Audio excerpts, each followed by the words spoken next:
Pierre va se coucher dans le champ parce que Simone a fait un gâteau. Il est au chocolat.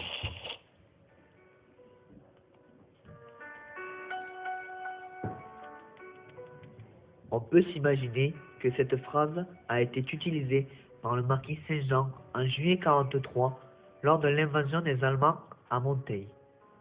Ils arrivèrent par le sud et furent stoppés par le dynamitage du pont de la Fouillade, ce qui créa une capitulation allemande dans cette région. Cette phrase pourrait signifier « Allez dynamiter le pont parce que les Allemands arrivent. Ils passeront dans 5 minutes. »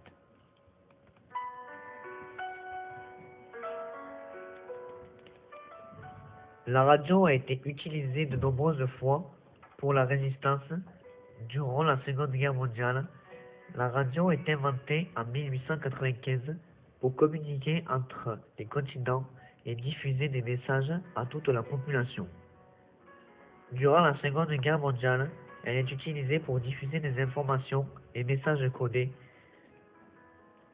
La radio est très utile durant l'époque de la Seconde Guerre mondiale et a servi à de nombreuses fois afin de déjouer l'arrivée de l'ennemi ou pour programmer des attaques, comme par exemple le débarquement en Normandie le 6 juin 1944.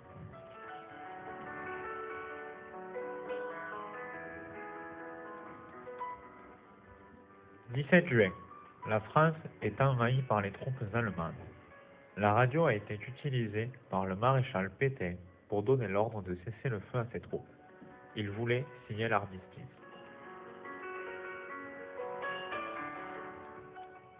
Appel du 18 juin. Radio BBC. Charles de Gaulle prononce un appel pour poursuivre le combat. Il y a donc la naissance de la résistance contre l'Allemagne nazie.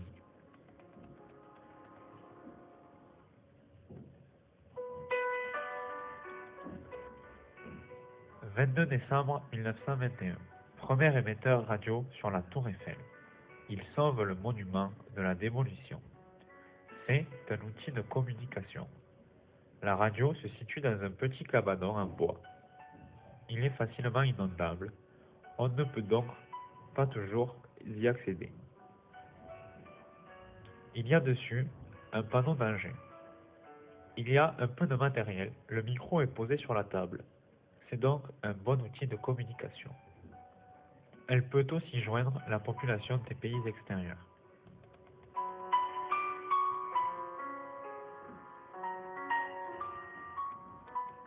En 2021, nous avons fêté les 100 ans de la radio.